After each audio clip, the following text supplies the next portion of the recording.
malah banyak kerugiannya dibanding manfaatnya ya. Ya manfaatnya mungkin secara agama dia halal gitu ya, dia sah secara agama, cuman kerugian hukumnya dan finansialnya tentu lebih banyak di situ ya. Karena balik lagi, orang yang nikah siri kan tidak ada akta nikahnya di situ ya. Otomatis dia tidak bisa dikatakan secara hukum pernikahannya ya? tidak dapat perlindungan hukum di situ. Bagaimana nanti ketika suaminya mangkir dari kewajiban ya, dia menafkah, dia masalah nafkah, dia nggak mau nafkahin keluarganya, istrinya ketika mau nuntut juga nggak bisa karena nggak ada buktinya. Apa buktinya kalian menikah di situ? Mau dituntut perlantaran keluarga juga nggak bisa. Lalu sudah pasti nggak ada harta gono gini di situ ya, semua harta ya milik masing-masing. Dan yang paling repot ya nanti adalah si anaknya itu sendiri ya, statusnya itu sendiri. Sudah pasti kalau pasangannya nggak karena dia nggak jadi pasangan yang sah secara agama, hukum warisnya itu nggak bakal dapat. Nah anaknya ini sebetulnya karena dia cuma bisa ikut dari nasab ibunya gitu ya, dia juga nggak bakal bisa mewaris dari ayahnya di situ. Jadi memang kerugian finansialnya sangat besar.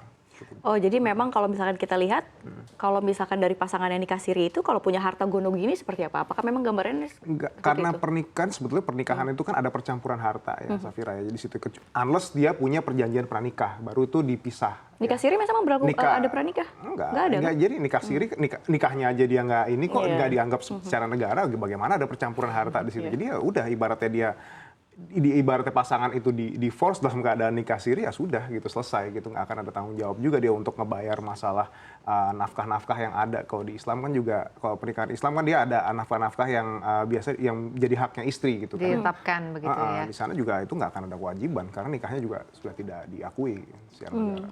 Nah, membahas mengenai nikah siri ya, ini kan kalau tadi kita di awal sempat sama-sama melihat dan juga ada bahasan mengenai kalau asuransinya ini ya, kalau nikah siri ini seperti apa gitu. Jangankan nikah siri ya pemirsa, pernikahan yang terdaftar di catatan sipil atau di KUA saja nih persoalan warisan, wasiat, ini sering terjadi perdebatan. Apalagi soal klaim asuransi, begitu panjang artinya proses yang perlu ditempuh begitu oleh ahli waris agar bisa mendapatkan asuransi atau peninggalan dari ayahnya almarhum maksud kami. Nah, tapi ternyata kalau misalnya di pernikahan siri, ini seperti apa sih? Artinya warisannya seperti apa? Apakah anak dari almarhum atau almarhumah ini bisa mendapatkan haknya? Atau apakah bisa mengklaim dirinya sebagai anaknya dan mendapatkan hak begitu dari asuransi milik orang tuanya yang meninggal dunia? Jadi gini, kalau prinsipnya asuransi jiwa itu kan tujuannya adalah untuk melindungi pendapatan ya. Jadi saat si pencari nafkahnya itu meninggal dunia atau cacat tetap total, akan keluar uang pertanggungan yang bisa dimanfaatkan oleh si penerima manfaat ya, dalam hal ini mungkin ahli warisnya untuk dia membiayai kehidupan ya, membiayai pendidikan dan lain sebagainya. Nah permasalahannya asuransi itu memang beda sama warisan. Jadi kalau misalnya harta waris itu sendiri kan memang sudah jadi haknya si ahli waris. Nah sementara kalau dasarnya asuransi itu sendiri, asuransi jiwa itu sendiri kan dia insurable interest hubungannya. Jadi memang ada hubungan yang timbul dari si tertanggung dan si penerima manfaat. Jadi penerima manfaat itu adalah ditunjuk sama si tertanggungnya di situ ya, untuk Anda sebagai penerima manfaat dari asuransi saya. Jadi memang dasarnya itu udah beda gitu. Kalau waris kan memang ada undang-undang waris, kalau ini kan lebih kepada kayak syarat-syarat perjanjian di situ. Cuman balik lagi dengan hubungan insurable interest itu sendiri tidak terjadi secara begitu saja gitu. Jadi kita juga nggak bisa main asal tunjuk. Pada umumnya hubungan insurable interest itu sendiri terjadi karena ada hubungan darah, hubungan pernikahan, hubungan profesional kayak company dengan karyawannya, atau hubungan utang piutang. Jadi nggak semerta-merta itu ada gitu. Kalau di Indonesia memang sangat dijaga. Jadi kalau memang dia nikah siri sudah hampir sulit gitu, bahkan tidak bisa gitu suaminya menunjuk si istri yang dinikahi siri sebagai penerima manfaat di situ. Kalau misalnya istrinya buat, lalu mereka berdua punya anak, lalu anaknya itu mau jadi penerima manfaat dari asuransi jiwa istrinya, itu mungkin masih bisa. Tapi kalau suaminya ke istrinya itu nggak bisa. Oke, Mas Aulia Akbar, ini kalau misalkan kita lihat kan rata-rata begitu yang nikah siri itu sudah memiliki hubungan yang sah sebelumnya begitu ya, sudah beristri begitu ya, LD. Tapi kalau misalkan sebagai istri sah begitu ya, apakah bisa mengadukan pasangan yang nikah siri terkait perzinahan untuk memutus aliran finansialnya? Apakah bisa? Ini kasus poligami ya. Dia udah nikah gitu, terus tiba-tiba ketahuan gitu suaminya nikah lagi. Berarti tapi dalam izinnya gitu. Nggak ini ya, minta izinnya nggak? Jadi sebetulnya kalau memang dia nikah siri, balik lagi itu kan nggak ada legalitasnya kan, nggak sah di mata hukum. Ya bisa saja kalau memang dia mau mengadukan si pasangannya itu untuk urusan perzinahan di situ. Jadi bisa kena justru di situ, emang ada ancaman hukuman penjaranya juga. Itu bisa sekali gitu. Karena kan emang udah asalkan buktinya jelas pastinya di situ ya. Karena biasanya kebanyakan kalau nikah siri itu sudah dapat izin begitu ya dari yang pertama begitu. Nah balik lagi nih, izinnya ini sendiri kan juga sifatnya kan tertulis juga dan memang nggak semerta-merta cuman izin lisan aja seperti itu kan. Baik, Mas Akbar, nih menarik jika kita memperhatikan status anak nih. Ya. Artinya kita lihat begini kasusnya. Ada pernikahan yang dicatatkan di catatan sipil begitu ya, seorang perempuan dan seorang laki-laki menikah secara sah lalu kemudian memiliki anak kandung. Kita sebut saja dua begitu, anaknya perempuan dan laki-laki. Lalu kemudian laki-laki ini menikah lagi dengan wanita lain, berarti area pernikahan ini siri dong ya, karena kan di kita tidak diakui pernikahan yang kedua disahkan juga begitu ya.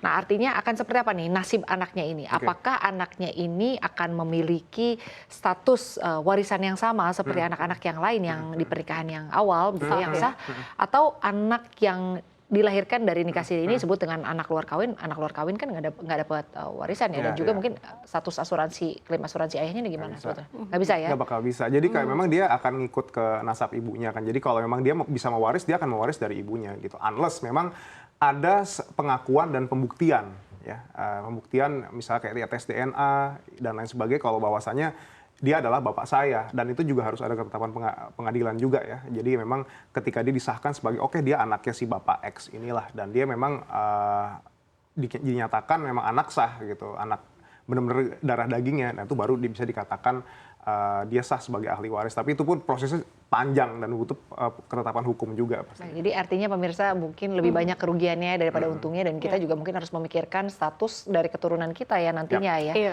Artinya ini kan kita lihat dari sisi hukumnya juga, dari sisi financial, dari sisi mewarisnya juga begitu. Walaupun yang diwariskan itu bukan hanya soal harta, bisa mewaris hutang juga ya Mas Akbar ya. Bisa juga wariskan, yang diwariskan kan ada harta dan juga ada utang di situ kan, ada liabilitas juga di situ. Iya. Baik, tapi kalau misalkan di satu sisi kondisi lain begitu ya, kalau si bapak ini sudah mau mewariskan atau menulis wasiat deh, apakah itu bisa dipertimbangkan di mata hukum atau seperti apa? Menarik nih kayak gini. Biasanya walaupun wasiat, ketika dia memang sudah melanggar hak waris dari ahli warisnya, itu wasiat itu bisa digugat.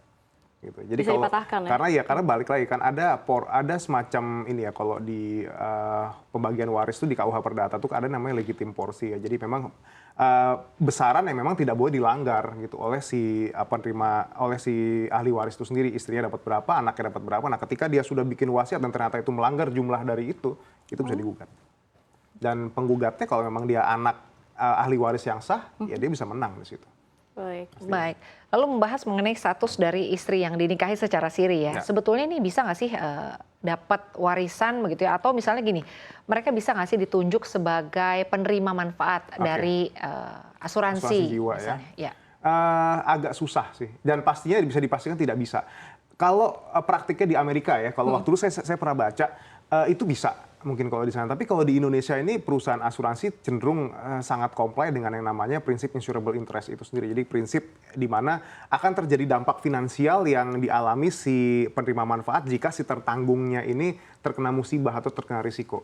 Dan saya waktu kemarin sempat nanya ke 3 perusahaan asuransi yang asetnya di atas 30T, bisa nggak praktek seperti ini dilakukan gitu. Nah, agent itu mengatakan, oh nggak bisa mas, seperti ini. Kita nggak bisa. Walaupun memang banyak yang bilang kalau di luar negeri bisa gitu, mereka nggak terlalu memandang pernikahan ini mungkin sebagai hal yang gimana-gimana gitu. Jadi di sini memang cukup sakral lah, yang namanya sangat sakral bahkan pernikahan. Jadi memang kita nggak bisa sembarangan nunjuk di sini. Baik, artinya walaupun artinya pernikahan sirinya ini dilakukan oleh sepasang artinya perempuan dan juga laki-laki tanpa memiliki pasangan masing-masing sebelumnya ya. Jadi tetap aja nggak bisa tetap berarti. Aja nggak bisa gitu kalau untuk asuransi di sini. Tadi yang Sinta katakan gitu atau Sinta tanyakan, ini istrinya tidak bisa mendapatkan ahli waris berupa asuransi begitu. Tapi anaknya bisa nggak dari hasil pernikahan siri mereka? Oke, anaknya kalau misalnya dari dia dari ibunya yang beli asuransi jiwa, dia sebagai tertanggung dan anaknya sebagai penerima manfaat bisa. Karena kan dia karena sebetulnya gini, ketika anak di luar kawin itu sendiri bukan berarti dia nggak dapat akte. Bisa dia dapat akte setelah lahir putra dari ibu, nah kan dia akan ikut dari ibunya kan. Tapi kalau bisa dari bapaknya, Nah, dia harus melakukan pembuktian itu sendiri kalau bahwasanya dia adalah darah daging si bapaknya ini sendiri dan harus ada ketetapan hukumnya baru dia bisa diakui sebagai anak yang sah.